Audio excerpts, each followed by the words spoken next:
Dimanche, Victor Wembanyama réalise une nouvelle performance XXL face aux Sixers malgré la défaite des Spurs, ce qui impressionne Nicolas Batum.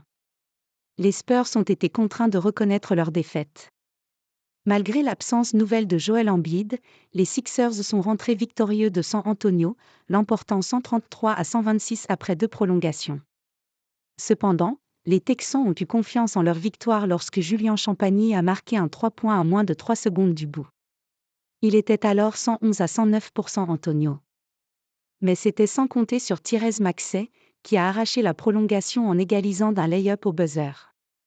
En l'absence du dernier MVP, le jeune arrière-meneur a d'ailleurs été le principal architecte de cette victoire dans le Texas, le natif de Dallas signant le carton de la soirée avec 52 points à 19 sur 41 au tir en dépit d'un modeste 2 sur 12 à longue distance.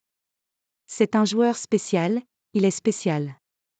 La performance XXL de l'ancien des Wildcats du Kentucky a finalement rendu vaine la belle prestation de Victor Wembanyama, auteur de 33 points à 11 sur 20 au tir, dont 5 sur 10 à 3 points, nouveau record battu, 18 rebonds, 6 passes et 7 contres. De quoi lui permettre d'être le premier joueur depuis Shaquille O'Neal à afficher 4 matchs à plus de 30 points, 10 rebonds et 5 contres lors de sa première saison dans la ligue.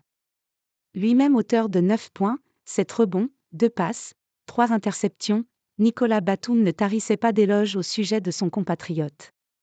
C'est un joueur spécial, il est spécial. Greg Popovich avait raison quand il a dit que cela pourrait être sa pire saison. C'est la partie la plus effrayante, c'est peut-être le pire Wemby que nous verrons en 15 ans, a-t-il ainsi soufflé à l'issue de la rencontre. Je suis content d'avoir gagné celui-ci ce soir.